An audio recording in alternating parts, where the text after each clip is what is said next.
Ter uma boa comunicação é muito importante, mas também é necessário saber se comunicar com clareza. Além disso, o cuidado ao se comunicar com o outro é um dever. E por conta disso, vamos falar sobre a importância da comunicação não violenta e entender melhor sobre o tema. A psicóloga Rejane Ferreira está aqui conosco para falarmos sobre esse tema. O que eu acho bom é que ela vem na segunda-feira. Bom dia, Rejane. Bom dia, Cleide. Bom dia a você que está nos assistindo.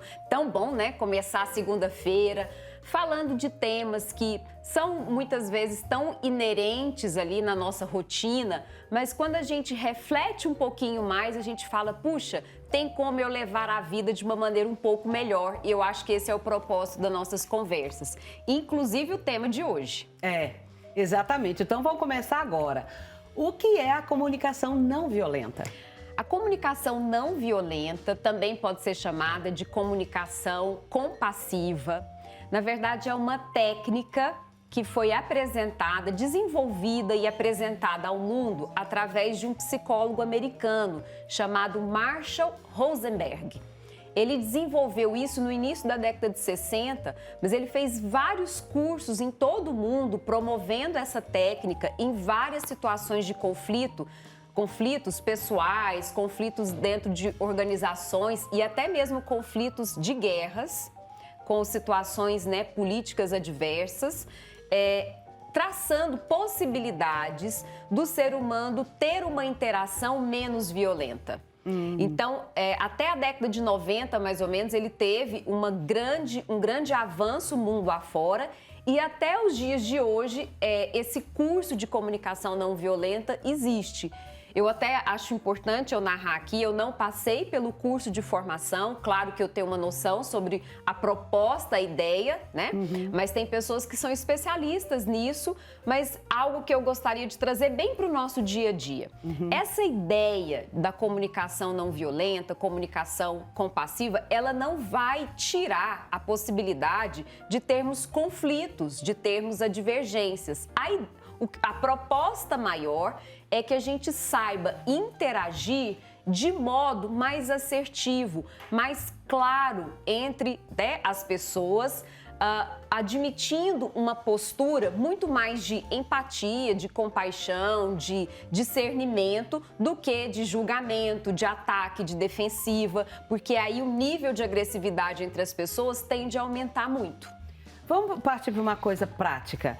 Eu estou conversando aqui com você e vem uma pessoa e está sempre interferindo na nossa conversa. Passou uma vez, passou duas vezes, na quarta vez eu falo, opa, só um instantinho, por favor, porque eu estou comunicando, estou falando com ela e não com você. Isso é violência? Então vamos lá. Qual que é a ideia dessa proposta, dessa técnica? Vou pegar esse exemplo que você deu. O Marshall, ele fala que a comunicação não violenta, ela passa por 4 etapas, 4 pilares. O primeiro pilar é a gente conseguir observar e descrever com clareza a cena daquilo que aconteceu e que nos trouxe algum sentimento negativo. Então, primeiro, qual é a cena? Você está conversando, precisando prestar atenção num contexto e vem alguém e te atrapalha. Essa é a cena. Certo. O segundo passo é a gente identificar o sentimento que a gente está tendo. Não é o julgamento do outro. Em momento algum eu estou julgando o outro. Nossa, ele é muito sem noção. Nossa, ele é muito invasivo. Não, eu estou vendo aqui o sentimento que eu tive.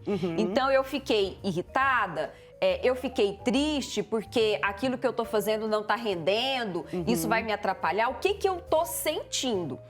Então, primeiro, descrever a cena, que é observar. Segundo, identificar o sentimento. Terceiro, que é muito importante, a gente vê qual é a minha necessidade que não está sendo atendida naquele momento. Tá. Aí, ele passa, nesse exemplo mais simples, mas ele é bem didático, tem uma necessidade minha que não está sendo correspondida. E aí, vamos pensar assim, puxa, se eu não presto atenção naquilo que eu estou fazendo, eu vou demorar mais a terminar. eu queria estar, eu tô tendo um momento de necessidade que também é importante para mim conversar com uma outra pessoa, então, e essa aqui tá me atrapalhando. Tem alguma necessidade minha que não está sendo atendida. E aí a quarta etapa seria como é que a gente solicita, então, como é que a gente faz um pedido para essa pessoa que está atrapalhando, de uma maneira que não a agrida, que não seja uma cobrança, não seja uma acusação. Então, é como se fosse você chegar perto da pessoa e falar, fulano, eu estou aqui tentando finalizar um trabalho, uma reunião, ou estou precisando interagir com tal pessoa e você está me chamando a atenção. Isso me deixa, muito importante, isso me deixa assim um pouco irritada ou me deixa chateada, porque o que eu estou fazendo ali é muito importante para mim também. Então eu queria fazer um combinado com você. Eu preciso terminar isso aqui, eu queria que você me deixasse terminar isso aqui e aí sim depois eu te dou atenção. Então, eu descrevi a cena, eu falei o que eu senti, eu demonstrei qual é a minha necessidade e tive assertividade em pedir para a pessoa. Então, isso não é uma garantia, mas é uma forma da gente ser mais assertivo ao invés de falar para a pessoa assim, puxa, que canseira, você está me atrapalhando. E aí, esse nível de ataque, esse nível de julgamento, você é muito sem noção, eu gero naquela pessoa um sentimento ruim e isso pode generalizar a forma como eu a vejo, a forma como ela me vê e a partir desse momento a gente tem uma relação de muito mais conflito do que de resolução. E isso pode perpetuar e ir para outros caminhos também, né? Sem Que dúvida. acaba te alimentando, aquela maneira agressiva que você agiu, mas falou assim, não, mas eu fui firme e agora você é sempre assim. E aí gerar muito mais conflitos. Cleide, isso é tão forte dentro da gente e aí acredito que você que está aí também nos assistindo, pessoal, nós fomos educados num contexto de uma comunicação violenta, mas não necessariamente aquela violência de agressão, mas no sentido de uma educação mais punitiva, de muita cobrança, de muita exigência, de um comportamento muito idealizado, né? Era muito importante, por exemplo, para que os filhos fossem educados fazendo aquilo que os pais idealizavam. Por quê? Porque os pais, né? É muito comum, os pais se projetam nos filhos. Então, se o filho erra, é como se o pai estivesse errando como pai. E assim por diante. Então, nós temos uma tendência muito grande de emitirmos comandos, assim, solicitações de uma forma muito ruim. E não percebendo que a gente faz isso. Vou dar um exemplo. Faz de conta que estou falando uma possibilidade bem frequente na minha casa, na sua casa, enfim. Vamos imaginar que eu tenha ali um filho que seja muito bagunceiro. Deixa coisa fora do lugar, não pendura a toalha onde deveria, deixa um tênis jogado. E aí, qual é a tendência mais frequente que a gente tem? Reclamar. Reclamar emitindo adjetivos. Você é muito desorganizado, você é desleixado, eu não aguento mais. Isso. Então a gente já vai com uma carga vocal de acusação e a gente vai colocando adjetivos muito ruins. Imprime isso, né? E é o mesmo filho que faz isso, ele também foi super estudioso, tirou uma nota super boa na prova, acorda cedo e vai comprar um pão sem reclamar. Então, assim, é a mesma pessoa que tem inúmeras coisas boas, mas aquele jeito de ficar ali pincelando o que ele fez de errado e acusando ele é muito ruim. Então, vamos pegar de novo assim na história do Marshall, que é essa comunicação não violenta. Precisaria ter uma conversa, né? E aí não é falar para o filho, é falar com o filho. Então tem uma abertura muito grande. Então explica isso aí de novo. Quando a gente fala para alguém, é como se fosse assim, ó, senta aí que você vai me ouvir. Ah, tá. É conversar com o filho. Então eu poderia, por exemplo, se a gente for pegar a técnica dele, eu posso sentar com meu filho e falar, filhão, vem cá, olha só, eu tenho te pedido já algumas vezes para você chegar aqui, toda vez que você chegar da escola, você tirar o tênis e colocar lá no seu guarda-roupa. E toda vez que você tomar o banho, terminou de enxugar, pendura a toalha. Só que tem acontecido várias vezes de você não fazer isso. Eu percebo tanto que você é ótimo em inúmeras situações. Puxa, você é estudioso, você é uma pessoa super agradável aqui em casa e com seus amigos, mas nesse aspecto, você tá deixando a desejar. Aí Aí eu descrevi a cena. Agora eu tenho que trazer o que isso provoca em mim. E isso, meu filho, acaba me irritando. Porque me irrita, eu fico incomodada. Por quê? Porque eu preciso, de verdade, todos nós precisamos aqui em casa, mas é uma necessidade minha também, olhar para o nosso ambiente e ver o nosso ambiente organizado. Isso é um zelo com esse lugar que eu tanto gosto, que é a nossa casa. Então, o que eu tô te pedindo, por favor, eu preciso que você, terminando de tomar banho, pendure a sua toalha e tal. Isso é uma garantia? Não é uma garantia. Ah, eu falei isso uma vez, vai resolver. Mas é muito melhor eu tentar fazer nesse formato, mesmo que eu precise fazer mais do que uma vez, do que fazer um xingamento, do que falar de uma maneira toda, sabe, assim, irritada, acusá-lo. Esse lugar pode fazer com que o meu filho vá recuando, como se ele se sentisse assim, puxa, eu faço tanta coisa boa, na hora que eu deixo uma toalha ali, eu mereço tanta bronca. Então vai fazendo essa descompensação do lado bom dele e isso não é legal. Ah, tá. Então quer dizer que quando deixar a toalha molhada, que eu já falei 1000 vezes, Francisco, meu filho, tira essa toalha lá. Tira. Ele não tira, eu não posso pegar ali. Dá uma chibatada nele, não? Não. E tem uma outra coisa também. Eu dei um exemplo bobo aqui de uma toalha e tal, mas que é bem corriqueiro. Mas vamos pensar em situações mais tensas, assim. Vamos pegar um ambiente de trabalho? Pode ser? Que eu acho que é legal. Faz de conta que eu tô ali no ambiente de trabalho e é uma sala que tem outros colegas e tal, e de repente alguém chega e fala em voz alta, em tom acusatório, assim, fala alguma coisa pra mim, dizendo algo que eu fiz de errado ou algo que era pra eu ter feito e eu não fiz, alguma coisa nesse sentido. E fala perto de todo mundo? Perto de todo mundo. E aquilo ali vem e traz em mim uma comoção, assim, de uma grande vergonha e de uma grande tristeza, sendo que eu também tive inúmeros momentos tentando ali dar o meu melhor, mas de fato, naquele contexto eu errei. Certo. Então, se eu guardo isso pra mim e fico lá remoendo isso, a gente usa até um termo, ruminando, e fica lá, essa pessoa vai ver. Ruminando é aquilo que vai e volta, vai e volta. Isso, e aquilo que gado faz, mas a gente faz com o pensamento, né?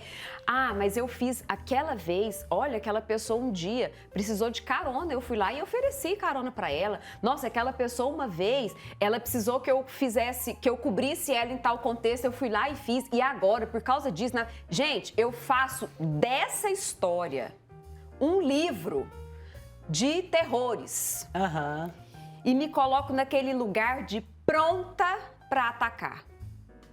Eu tô só esperando uma oportunidade. Sabe aquela história, vingança é um prato que se come frio? Sim. Então. E a pessoa se enche disso, né? Se enche disso. O que o Marshall tanto ensina é que não vá por esse caminho. Vamos lá. Dá pra gente também, em qualquer contexto, como uma pessoa adulta, chamar alguém, virar e falar assim, olha, deixa eu te falar uma coisa. Primeiro, espera um pouco a poeira baixar. Quando o emocional supita demais, o racional, gente, se atropela. Então, assim, espera um pouco a poeira baixar, respira, deixa ter um contexto ali mais tranquilo. No momento oportuno, chama o colega e fala assim, olha, eu preciso trocar uma ideia com você. Você fez uma coisa que me comoveu muito. Tal dia, você falou e descreve a cena. Não fale ele de, assim, tenha evidência. Não fale de uma maneira abstrata, não. Do tipo assim, você me diminui na frente dos outros. Não, fale o fato. Isso serve para qualquer discussão, qualquer conflito. Pense lá, você com casal, você com qualquer conflito. Descreva a cena. Não fale de uma maneira muito abstrata. Mas descrever de uma maneira real. Real. Sem floreios. E sem narrativa, assim... Pesada. Aquele dia... tal, você pontuou, mas de uma maneira, de um tom de voz que, no meu ponto de vista, eu vi de uma forma muito acusatória, falando algo que eu não fiz na frente de todo mundo. E isso me deixou profundamente triste. Olha, eu falando do que eu senti. É muito importante você demonstrar para a pessoa o sentimento que você teve. Uhum. E eu fiquei triste porque aí eu vou contar para ele o que foi que mexeu em mim, que é onde está ali a minha necessidade. Sabe o que é? Eu, inúmeras vezes, eu me esforço tanto aqui no trabalho e é muito importante para mim ter uma relação de acolhimento com os colegas. Eu me senti ridicularizada, eu tenho medo dos meus colegas me interpretarem como uma pessoa incompetente, uma pessoa parcialmente capaz. Então, eu queria te pedir uma gentileza, para que isso não aconteça mais, em qualquer momento que você queira chamar a minha atenção por alguma coisa que eu fiz, me chame num canto. Eu acho que evita tanto sentimento negativo e não precisa ser assim, gente. Então, assim, isso é um lugar um pouco mais assertivo do que eu ficar ali maquinando o momento de contra-atacar na mesma moeda. É uma forma de a gente falar, puxa, vamos nos limpar desse jeito agressivo de lidarmos uns com os outros. Essa é a ideia. Agora você há de convir comigo que isso não é muito fácil de fazer, não. Não. Você chegar para conversar, primeiro você se acalmar e depois conversar. Eu não tenho esse costume de fazer isso. A minha casa nunca me deram o direito de me explicar. Como que a Rejane quer que eu faça isso? Então vamos lá, uma coisa bem importante, muito importante, primeiro, de novo, não tem como, Cleide, a gente pensar em mudança de comportamento se a gente não caminhar aqui para uma autorreflexão. Aham. Eu só vou dar conta de entender o porquê que eu tive essa reação agressiva se eu tiver dimensionado o que aquela pessoa fez que me deixou naquele nível de conflito, de angústia, de tristeza, de raiva. Eu preciso entender em mim o que aconteceu. E aí é uma coisa muito interessante que acontece. É formidável. Porque quando a gente tem uma reflexão profunda com o nosso autoconhecimento, a gente tende a enxergar o outro, a gente chama assim, com uma distância maior. Uma distância do quê? Distância das minhas expectativas. Eu consigo enxergar o outro lá, o outro também tem a história dele. O outro humano. O outro também... Deixa eu pegar aqui um exemplo. De repente faz de conta que eu tenha feito alguma coisa e meu esposo ficou super chateado e teve uma reação over, assim, em termos de fala, falou de uma maneira muito ríspida comigo. Quando eu muito me conheço, eu tenho uma chance maior de falar assim, teve alguma coisa que eu fiz ou que eu falei e que foi lá nele e tocou nele em alguma necessidade, em alguma coisa. Então, eu tanto me torno mais didática para emitir o que eu preciso, para contornar uma situação que me desagradou, mas eu também fico muito mais didática para entender o outro e entrar em consenso com o outro. Então, essa autoobservação é importante. E tem algumas coisas que... Vou dar um exemplo aqui. A gente comentando que nós viemos de uma educação muito punitiva, vamos pensar assim. E isso a gente promove, porque é um comportamento aprendido. Então, a gente tem uma tendência enorme de repetir. Então, vou dar um exemplo. É muito mais comum a gente pedir negando. Como assim? Ao invés de eu falar, não deixa o prato aí, é muito mais assertivo eu falar, leve o prato para a pia. É bem diferente. É diferente. Ao invés de eu falar... Então, a gente tem uma tendência em, primeiro, fazer uma colocação do não ao invés de... Eu estou falando aqui exemplos de criança, né, de educação com filhos, mas serve para qualquer exemplo. Então, eu estou com um menino mais velho e um pequenininho. Ao invés de já falar em cima do mais velho, assim, né, não machuque o seu irmão, é melhor eu falar, cuidado na hora que você for brincar com ele. Cuide dele. O jeito de falar, até a neurociência comenta isso pra gente. Vou fazer um exercício aí com você daí de casa. Se eu falar pra você assim, ó, não pense em um elefante rosa. Ah, mas ele vem na cabeça na hora. Ele vem na cabeça. Então, a neurociência mostra pra gente que mesmo quando a gente pede um não, aquela informação, ela vai ser gerada. Então, se eu quero que a pessoa pense num elefante cinza e não pense num elefante rosa, eu não preciso nem trazer o elefante rosa na cena. Eu já peço para ela, pense em um elefante cinza.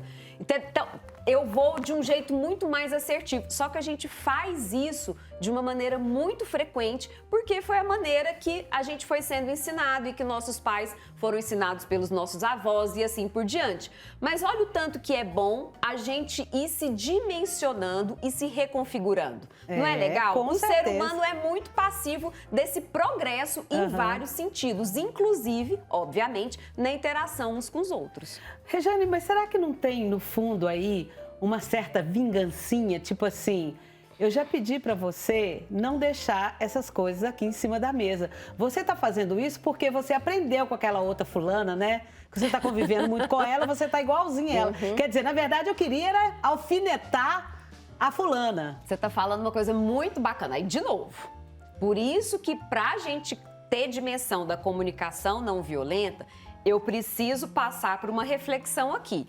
Por que é que eu estou tão irritada com isso que essa pessoa está fazendo? Eu preciso ter noção do que foi, como é que eu estou interpretando isso, o que ela está fazendo que atinge uma necessidade minha e que sentimento que eu tenho. E também o olhar lá nela. O que será? Agora, tem uma coisa que ele fala que é muito interessante e não só o Marshall na comunicação não violenta, mas várias teorias da psicologia, que é cuidado com a leitura mental, que é você achar que você verdadeiramente sabe o que é que passa na cabeça da outra pessoa, mesmo que seja uma pessoa que você conheça muito. Isso é perigoso. Isso é perigoso, porque eu posso começar a deduzir. Você está fazendo isso aqui porque você quer... Opa, eu já estou narrando o que eu interpretei que seja a intenção dele. E pode ser que a intenção dele não seja essa. E aí é a hora de falar assim, vem cá, eu tenho te falado isso me traz irritabilidade, eu preciso que você faça tal coisa porque otimiza aqui o nosso momento e você continua tendo esse comportamento. Por que você acha que isso acontece? O que tem te levado a isso? Você percebeu que isso é importante para mim? Então, é um outro lugar. É um outro lugar. Rejane, você vai continuar aqui com a gente só um minutinho, que agora eu quero aproveitar a sua presença e convidá-la para conversarmos sobre etarismo. Você sabe o que é etarismo social? Recentemente, um caso desse veio à tona. Você deve ter visto. Uma estudante de 40 anos sofreu atos de etarismo na faculdade em que frequenta. Vamos ver os detalhes disso com a Lohane Castro e, na sequência, eu e a Rejane vamos falar mais sobre esse assunto, ok? Vou segurá-la aqui um pouquinho.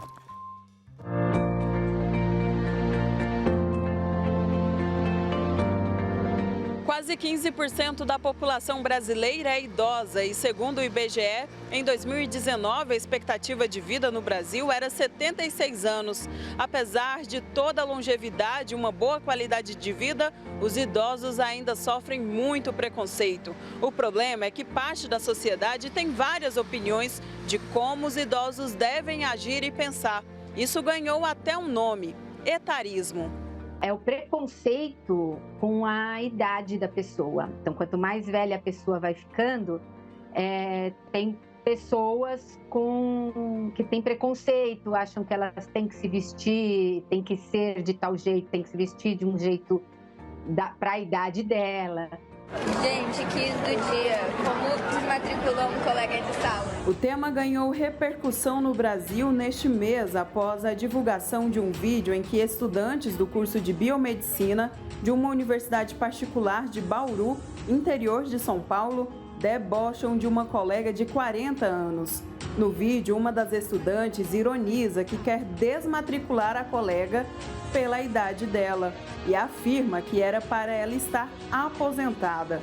Gente, 40 anos não pode mais fazer faculdade. A aluna que sofreu bullying pela idade ficou alguns dias sem frequentar a faculdade, porque estava psicologicamente abalada. Esse preconceito causa muita depressão nos mais velhos, né? Eles se sentem realmente desrespeitados e que, chegando principalmente depois dos 60, parece que a vida acabou. E hoje em dia, né, todo mundo vive mais, né? A psicóloga relembra algo importante, que infelizmente tem mudado com o passar dos anos. Os mais velhos não são valorizados, né? Antigamente, eu nasci em 66. Então, assim, a gente tinha aquele negócio de respeitar os mais velhos, né? Que os mais velhos eram mais sábios, já tinham passado por mais coisas na vida, podiam nos ensinar. E hoje eu não vejo isso. A juventude não dá valor para o mais velho. Apesar da Organização Mundial da Saúde definir o etarismo como preconceito com idade, independente de qual seja, o termo está muito relacionado com os idosos. Por isso, para combater esse preconceito, é preciso iniciativas do governo e uma mudança de pensamento da sociedade. Políticas públicas, né? Passar informação, mostrar pessoas mais velhas e muito saudáveis e bem e podendo fazer muita coisa ainda, né? Podendo ser o que ela quiser. Tirar esse estigma, né? E deixar as coisas mais acessíveis para eles. Um caso sério, né, gente? E vale ressaltar aqui ainda sobre esse caso da estudante que a faculdade processou as alunas que praticaram o ato e que essas mesmas alunas saíram do curso e da universidade. Elas foram desmatriculadas. Eu quero continuar nossa conversa aqui com a Regiane sobre esse assunto. Regiane, esse comportamento dessas jovens foi bem escancarado, nada sutil, mas o etarismo acontece de forma velada também, né? Acontece, mas olha, eu queria falar uma coisa, tem uma frase do Arnaldo Antunes que é tão sábia: não há nada mais moderno do que envelhecer. Olha, e é mesmo. Envelhecer faz parte da atualidade, a longevidade, ela tem um grande geriatra brasileiro chamado Alexandre Kalash, ele fala: envelhecer foi a maior conquista do século XX, mas é um dos maiores desafios do século XXI. Então, de fato, a gente se dimensionar bem em todas as fases da vida, né? Ter o olhar verdadeiro, inclusive de desejo para com a longevidade. Uma vez eu assisti uma palestra, Cleide, e aí o palestrante começou a palestra dele falando assim: boa noite aos idosos e futuros idosos.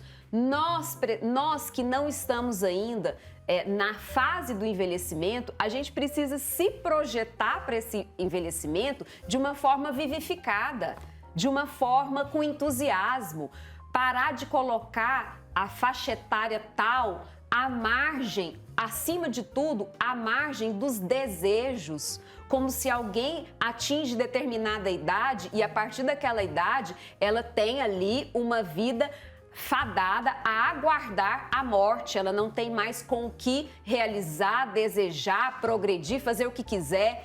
Isso é um olhar tão arcaico.